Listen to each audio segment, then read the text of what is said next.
Gusto mo mag-vlog ka, so ganito yung itsura ng video mo. Turn your video from this to this. Gamit lamang ang cellphone nyo. Ang galing! I will show you guys how to turn your vlog to look professional kahit cellphone lamang ang gamit mo. Hindi mo dito kailangan ng camera or mamahaling setup para ma-achieve ang ganitong looks. Kaya without further ado, let's jump right to the video. For today's video mga buddy, ay ituturo ko sa inyo paano pagandahin ang setup nyo the cheapest way possible. Well, don't get me wrong, I did the same mistake back then. Kaya gusto kong i-share sa inyo ang experience ko kung paano pa-improvein yung setup nyo from this. Posible nga ba talaga na isang katulad ko na fresh graduate to this?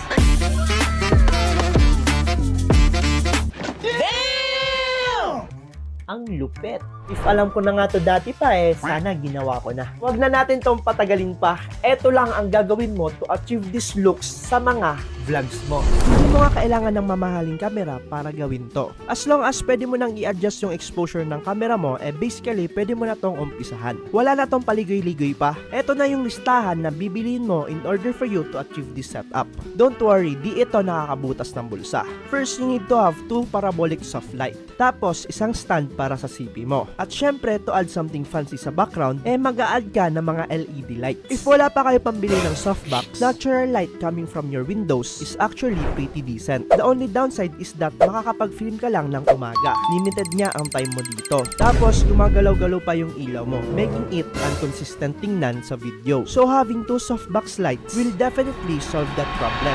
So, once meron ka na ng mga ganito, how do you set up your equipments? First, you need to turn off your lights. At pailawin nyo yung dalawang softbox. Sa placement naman ng camera, dapat meron kang headspace. Ayan yan. Tapos, dapat palagi kita yung hand gestures mo while talking. Promise ang awkward kapag nagva-vlog ka tapos ganito yung style mo. Hello guys, welcome to my vlog. Di ba parang budoy? Kaya dapat palagi may hand gestures para hindi awkward tingnan at hindi awkward sa manonood. This softbox light hindi basta-basta nilalagay kung saan-saan. Dapat nakalagay siya sa side, around 45 degree angle. Etong pinakaunang ilaw nyo is your key light, wherein siya dapat yung mas mailaw kaysa dun sa isa. Etong isa naman is your fill light, wherein eto nga yung magfi-fill ng mga shadow sa mukha mo. Eto yung magbibigay ng balance ng lighting sa subject. So itackle ko lang. So kung may camera ka, basically you need to lower your ISO and focal length para makuha mo yung magandang image na may background separation. Pero like sabi ko nga kanina, cellphone lang ang gamit natin. Kaya eto lang muna yung gagawin mo if you have cellphone lang pang vlog. Just lower your exposure at dapat meron ka kahit isa na contrast na ilaw sa background mo. At dun na papasok yung mga LED lights. Pwedeng LED, pwedeng lamp. In my case, etong PC ko ang ginamit ko. Now, in order for us to have background separation, ituturo ko yan mamaya. Congrats! Maganda ng tingnan yung vlog mo. Ang kulang na lang dyan is konting tweaking para laging, alam mo na, mas professional tingnan yung mga vlogs mo. I'm talking about color grading. Pero, ops, bago yan, may ituturo na naman si Daddy Chong sa inyo. Eto nga, IC IQ option. Kasi madami sa akin nag-chat. Paano na naman daw mag-trade dito kay IQ option? Sa mga naghihintay dyan paano mag-trade dito kay IQ option, eto na yun. Eto na yung sagot sa inyo. So, first step natin is syempre, open si IQ option. Eto na nga siya.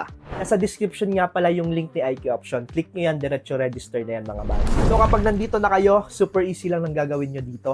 Click nyo lang tong pangatlong icon. Ayan, nandito yan. At yan, makikita nyo dyan yung alligator technique natin. Click nyo yan, tapos eto na yung line natin. Nakaset up na kasi siya sa akin. Tapos dito, dapat aabangan nyo yung kulay-pula na linya. Yun lang yung nagmamatter dito. Dapat nasa taas siya palagi. Tapos pag nagsalubong na siya, kiklik nyo yung cell. Sell lang every time, buddy. Well, di ko talaga advice na mag-sell ka lang every time, pero eto kasi yung gumagana sa akin. To lessen the risk, dapat alam mo yung ginagawa mo. So, eto lang muna yung strategy na gagawin mo. So, ang ginagawa nitong alligator technique natin is pinipredict niya kung saan papunta yung chart natin. So, kaya nasa taas siya kasi pataas pa yung chart. Once magkasalubong yan, ibig sabihin, pababa na yung chart. Doon tayo magsisell. Gets ba? Simple trick lang to, pero working na working. Katulad nito, nasa taas siya, pababa na. Ayan, sell natin. Boom! At tingnan nyo kung anong mangyayari. Magic to, pre.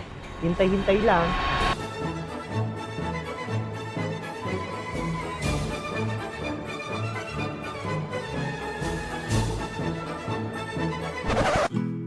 Ang tagal mo, IQ option.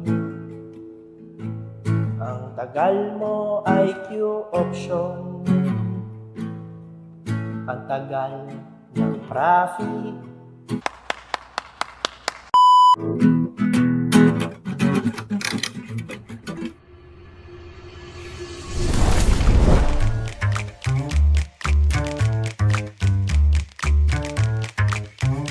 Tagal ah.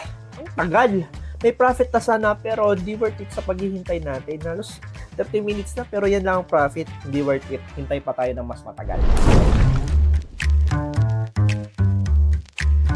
Okay, sa wakas, ito na. Sige, baba mo pa. Baba mo pa, please. Sige, baba mo pa, baby. Alright. Ito na, pwede na yan. Boom! Gano yun. $26 lang naman. $26 in a day. Not bad, diba? Nakaupo lang ako dito. Ang galing.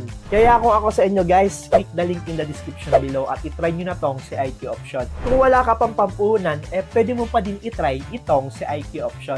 Kasi si IQ option mga buddy, bibigyan ka ng $10,000 demo account or 500,000 pesos na pwede mong pagpraktisan araw-araw. Ang galing. Kaya yun lang guys, try nyo na tong si IQ option, magpalduan tayo dito.